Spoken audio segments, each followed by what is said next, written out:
Hello students, welcome to my channel Logic and Philosophy. Today I am going to discuss some important short type question answer of the chapter Categorical Syllogism. Before start my session, please subscribe my channel to motivate me. If you have any doubt, any question in your mind, please comment me and it will be helpful for you. Let's start the topic. Very selective and very important short type question answer, categorical syllogism. What is syllogism? Syllogism is a mediate deductive inference in which the conclusion is derived from two premises. That means in a syllogism is a mediate deductive inference. What is mediate deductive inference? That means where we use two premises.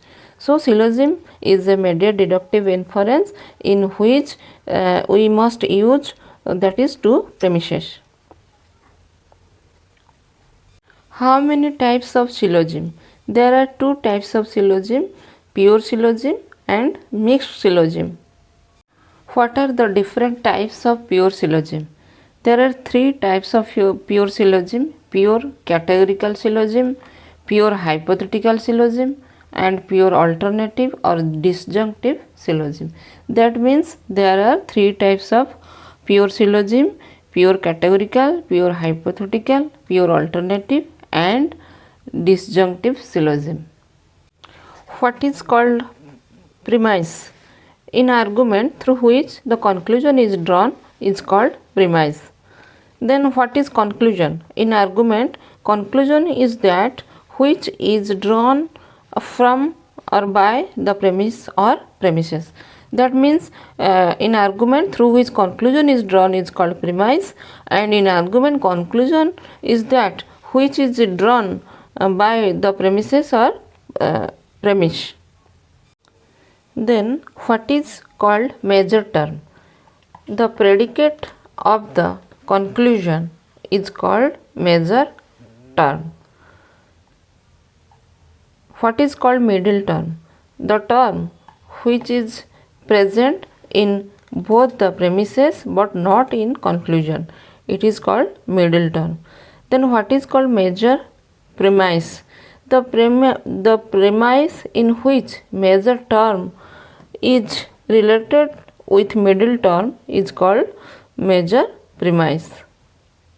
What is called minor term? The subject of conclusion is called minor term. What is called minor premise? The premise in which minor term is related to middle term is called minor premise. How do you determine the figure of a syllogism? By the position of the middle term in the premise, we determine the figure of a syllogism. How many possible figures are there in syllogism? There are 4 figures in syllogism. What is the position of middle term in first figure? The position of middle term in first figure is subject in major premise and predicate in minor premise. What is called second figure? The position of middle term is predicate in both the premise in second figure. What is the position of middle term in third figure?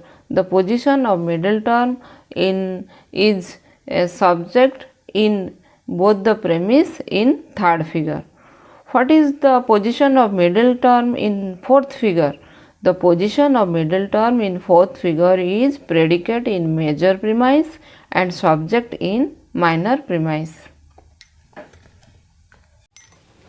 How do moods of a syllogism determined?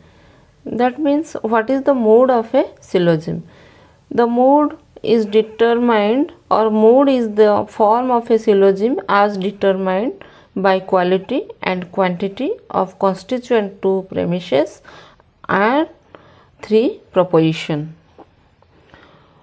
What are the methods by which we determine valid moods? There are 3 methods by which we determine valid moods. They are application of general syllogistic rule, Second, application of special syllogistic rule. Third, application of Aristotle dictum and reduction. How many general syllogistic rules are there? There are 10 general syllogistic rules are there in syllogism. What is the first rule of general syllogistic rule?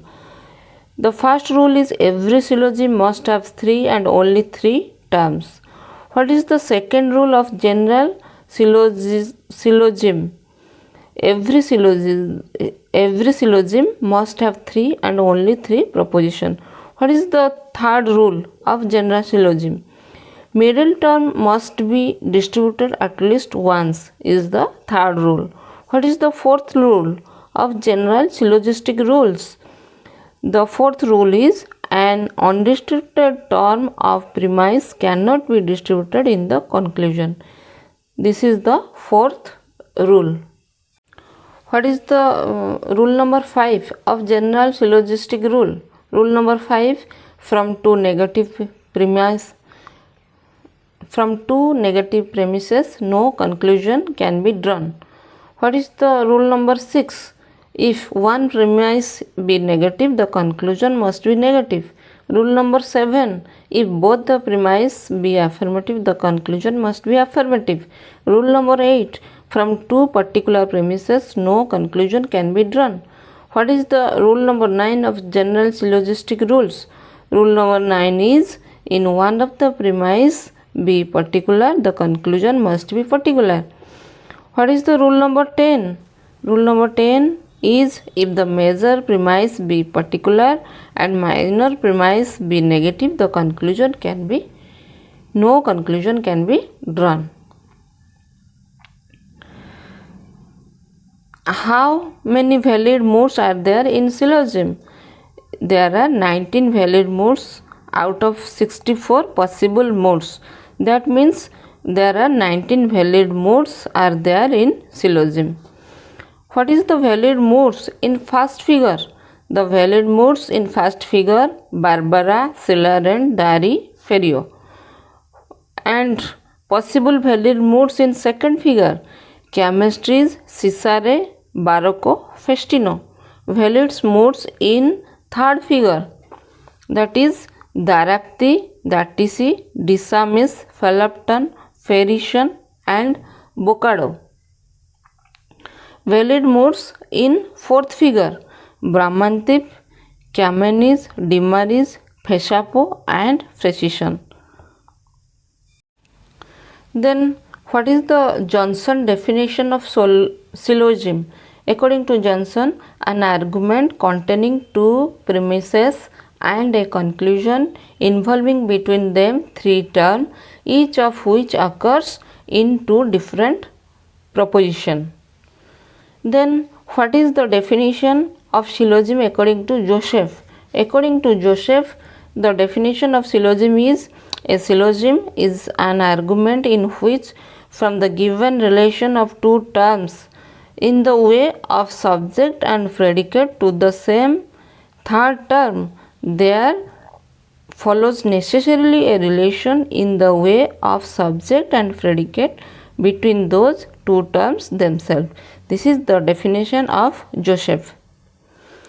Then one of the characteristics of syllogism, every syllogism must have 3 and only 3 propositions, and 2 of them are premises and other is conclusion.